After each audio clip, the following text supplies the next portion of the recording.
Assalamualaikum warahmatullahi wabarakatuh. Waalaikumsalam warahmatullahi wabarakatuh. Alhamdulillahirrahmanirrahim. Assalatu wassalamu ala asrofil anbiya'i wal mursalin Sayyidina wa maulana Muhammadin wa ala alihi wa sahbihi ajma'in. Rabbi shrah li sadri wa yassir li amri wahlul 'uqdatam min lisani yafqahu qawli. Amma ba'du.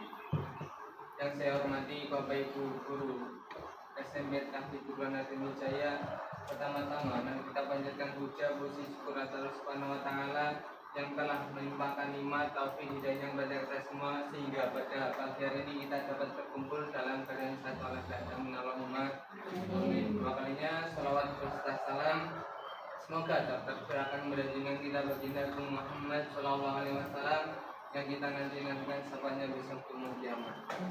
Dan yang pada ketiga kalinya di sini kami serta Bapak Ibu guru KP akan membahaskan mengenai pembelajaran dan asesmen. Untuk unit modul pembelajaran dan asesmen, kita langsung selanjutnya. Tujuannya yaitu pertama, pentingnya asesmen awal dan pembelajaran terdiferensiasi. Kedua, serta memahami cara merancang dan melakukan asesmen awal pembelajaran. Kemudian ketiga, peserta memahami cara merancang pembelajaran terdiferensiasi sesuai dengan hasil asesmen awal. Kemudian serta kepala sekolah dan pengawas sekolah memahami bentuk pendampingan kepada guru dalam penyusunan dan pelaksanaan asesmen awal pembelajaran dan pembelajaran terdiferensiasi. Kemudian untuk selanjutnya kita langsung menuju pada materi awal. Nah, sini. Nih, asesmen awal dan pembelajaran terdiferensiasi.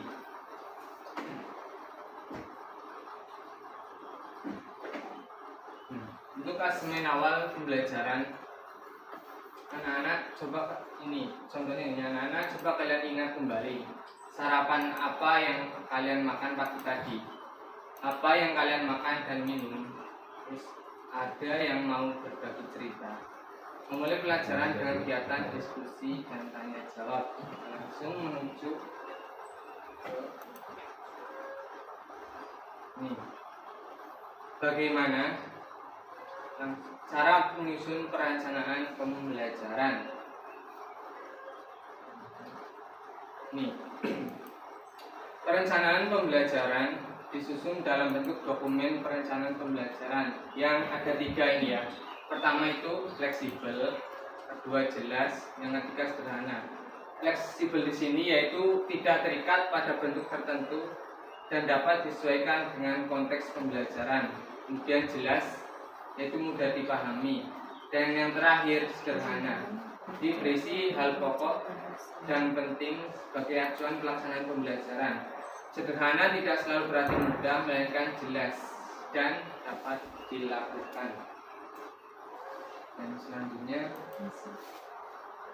untuk prinsip pembelajaran ada pertama interaktif, kemudian inspiratif, menyenangkan, menantang, memotivasi peserta didik untuk berpartisipasi aktif, kemudian memberikan ruang yang cukup bagi prakarsa, kreativitas, kemandirian sesuai dengan bakat, minat dan perkembangan fisik. Jadi interaktif yaitu kita untuk memfasilitasi interaksi yang sistematis, produktif, pendidik dan peserta didik.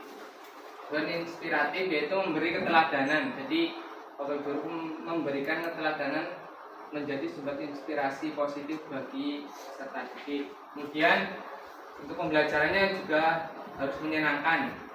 Kenapa menyenangkan? Karena agar peserta didik mengalami proses belajar sebagai pengalaman yang menimbulkan emosi positif. Jadi kalau pembelajaran menyenangkan, pasti anak-anaknya juga nggak merasa bosan. Jadi kemudian yang selanjutnya yang keempat yaitu menantang.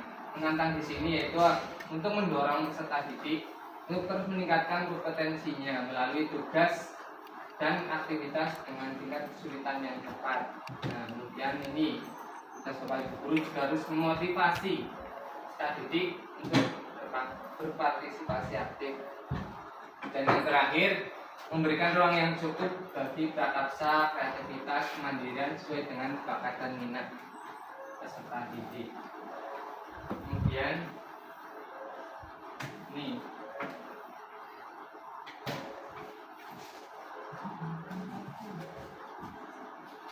selanjutnya ini untuk proses penyusunan perencanaan pembelajaran. Yang pertama yaitu kita itu harus menganalisis capaian pembelajarannya dulu, kemudian selanjutnya menyusun tujuan pembelajaran dan alurnya, dan yang terakhir kita merencanakan pembelajaran dan asesmen, yaitu penilaian untuk peserta didik. Catatannya, proses perancangan kegiatan pembelajaran ini diperuntukkan bagi pendidik yang akan merencanakan pembelajarannya secara mandiri. Kemudian selanjutnya yaitu capaian pembelajaran. Apa itu capaian pembelajaran? Capaian pembelajaran adalah kompetensi pembelajaran yang harus dicapai peserta didik di akhir setiap fase. Ya. Di sini ada gambarannya ya. Ada TP, tujuan pembelajaran, kemudian CP, TP lagi, TP ya. Ini ya. Ya. Kemudian nah ini bagaimana cara untuk merumuskan tujuan pembelajaran. Yang pertama itu alternatif 1. Kita merumuskan tujuan pembelajaran secara langsung dari capaian pembelajaran, ini bisa. Kemudian ada alternatif 2, itu merumuskan tujuan pembelajaran dengan menganalisis kompetensi dan lingkungan materi pada capaian pembelajaran. Dan alternatif yang ketiga yaitu merumuskan tujuan pembelajaran lintas elemen capaian pembelajaran. Langsung kemudian untuk ini tujuan dari perencanaan pembelajaran. Jadi ini tujuannya, perencanaan pembelajaran dibuat untuk membantu mengarahkan proses pembelajaran mencapai tujuan pembelajaran. Jadi kalau kita membuat tujuan pembelajaran kan cara apa kita mau mengajar itu sudah punya gambaran. Anak peserta didik kita itu mau dibawa kemana, mau diarahkan kemana. Kan kalau kita sudah punya perencanaan, pasti akan lebih fokus pada perencanaan yang telah kita buat tadi. Kemudian implementasinya di sini. Nah ini bagaimana cara mengimplementasikan pembelajaran terdiferensiasi. Nah ini kita prakteknya. Prakteknya ini. Ya, jadi untuk contoh diferensiasi pembelajaran yang pertama ada konten. Konten yaitu kita menyediakan sumber belajar yang bervariasi. Kemudian ada proses, yaitu proses pembelajaran dan bentuk pendampingan dapat didiferensiasi sesuai kesiapan peserta didik. Kemudian produk, yaitu diferensiasi pembelajaran dapat dilakukan melalui produk yang dihasilkan. Terus selanjutnya, nah ini di sini dari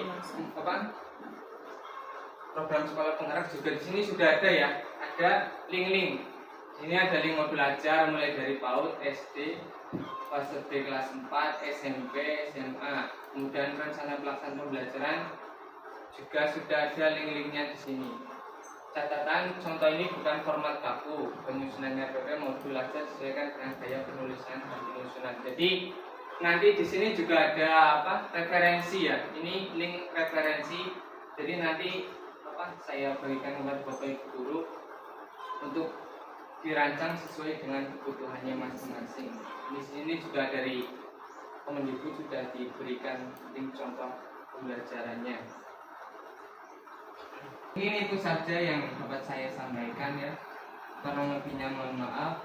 Bila ada wal hidayah. Wassalamualaikum warahmatullahi wabarakatuh. Waalaikumsalam warahmatullahi wabarakatuh.